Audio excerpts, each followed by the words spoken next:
tanda orang bahagia kata Nabi 4. Pertama, orang yang selalu ingat kepada kesalahan yang pernah dia lakukan. Itu orang bahagia.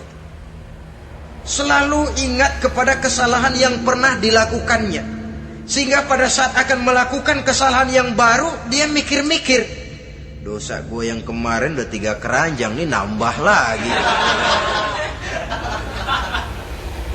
Ingatannya terhadap kesalahan yang lalu akan merupakan langkah preventif yang mencegah dirinya untuk tidak menambah kesalahannya. Orang bahagia, orang yang selalu ingat kesalahan yang pernah dia lakukan, terbayang di pelupuk mata, bukan ngumpet-ngumpetin dosa. Sebab apa yang mau kita umpetin di hadapan Allah? Yang kedua, tanda orang bahagia itu orang yang selalu melupakan kebaikannya.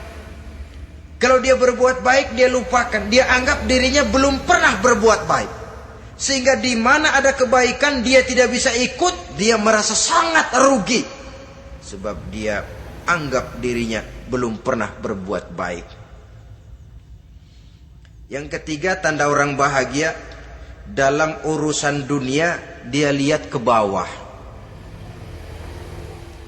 Sehingga timbul rasa syukurnya.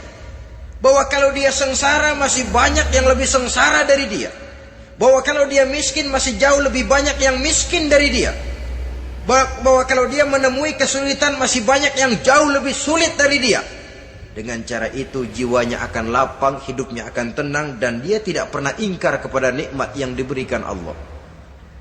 Sebaliknya yang keempat, tanda orang bahagia itu dalam urusan akhirat dia lihat ke atas. Dunia, lihat yang bawah. Akhirat, lihat yang atas. Kalau dia bisa sholat, kenapa saya tidak?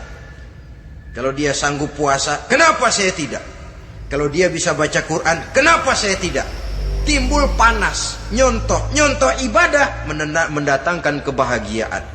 Rakus ibadah malah dianjurkan. Rakus dunia malah tercela. Nah, lawanannya orang celaka, saudara-saudara. Orang celaka juga tandanya 4 lawanan yang tadi itu. Pertama, orang yang selalu melupakan kesalahannya. Kalau berbuat dosa lupa, sok bersih. Alah, dosa gue mah dikit. Saudara hadirin yang saya muliakan, orang yang selalu melupakan kesalahan, menganggap dirinya bersih, akhirnya kalau ingin berbuat dosa nggak mikir-mikir. Tidak ada lagi yang ditimbang-timbang. Selanjutnya, yang kedua, orang celaka itu orang yang selalu mengingat kebaikannya. Akhirnya apa? Timbul sifat nepuk dada, membanggakan jasa. Lahirlah pahlawan-pahlawan kesiangan. Selalu membanggakan diri, nepuk dada. Kalau enggak saya. Itu masjid kalau enggak saya.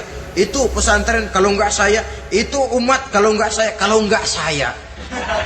Memangnya kalau enggak sampean kenapa? Orang yang celaka adalah orang yang selalu menghitung-hitung kebaikan yang pernah dikerjakannya. Keikhlasannya kurang, makin dia hitung, makin kurang nilai pahalanya. Makanya kalau berbuat baik, ya anggap saja buang sampah, gak usah ditengok-tengok, gak usah diingat-ingat. Dan gak usah mengharap orang yang kita tempat berbuat baik akan membalas kebaikan. Saudara hadirin yang saya muliakan,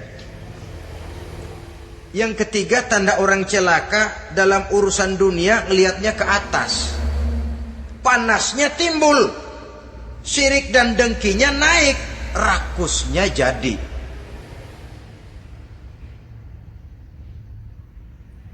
Timbul sifat panasnya itu, tidak mau ngerti. Kalau tetangga saya bisa beli kulkas, kenapa saya tidak? Kalau tetangga saya bisa beli motor, kenapa saya tidak? Kalau tetangga saya bisa beli mobil, kenapa saya tidak? Gaji nggak cukup, tuyul piara.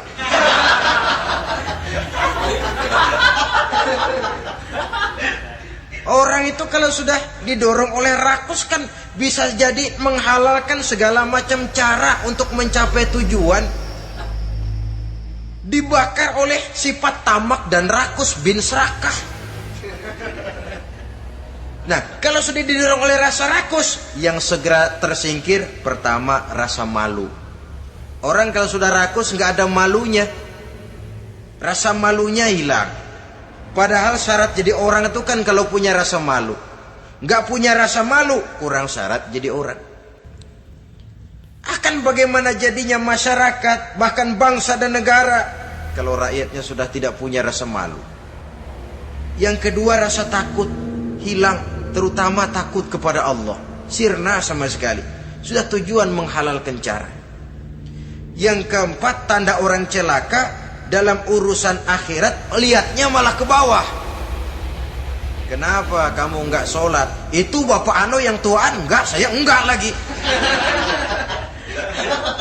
Kenapa ngelihatnya mesti kepada yang begitu? Sehingga lalu tidak ada gairah untuk mencontoh.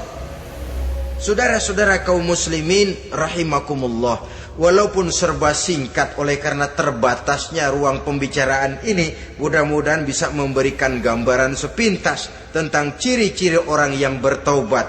Dengan harapan, marilah kita menjadi orang yang bertaubat sebenarnya, dengan ciri menyesal terhadap dosa yang pernah kita lakukan, meninggalkan perbuatan jahat, dan berjanji tidak akan mengulangi lagi perbuatan jahat itu. Kalau dia menyangkut hak-hak manusia, maka hak itu harus kita kembalikan, dan kepada yang bersangkutan kita harus meminta maaf. Apabila ditambah dengan kegiatan lisan, memperbanyak istighfar dalam kesempatan yang mungkin di sepanjang perjalanan hidup ini. Ini sajalah yang kita bicarakan pada pertemuan kali ini. Terima kasih atas segala perhatian. Mohon maaf atas segala kekurangan. Usikum wa nafsi bitaqwallah. Wassalamualaikum warahmatullahi wabarakatuh. Waalaikumsalam.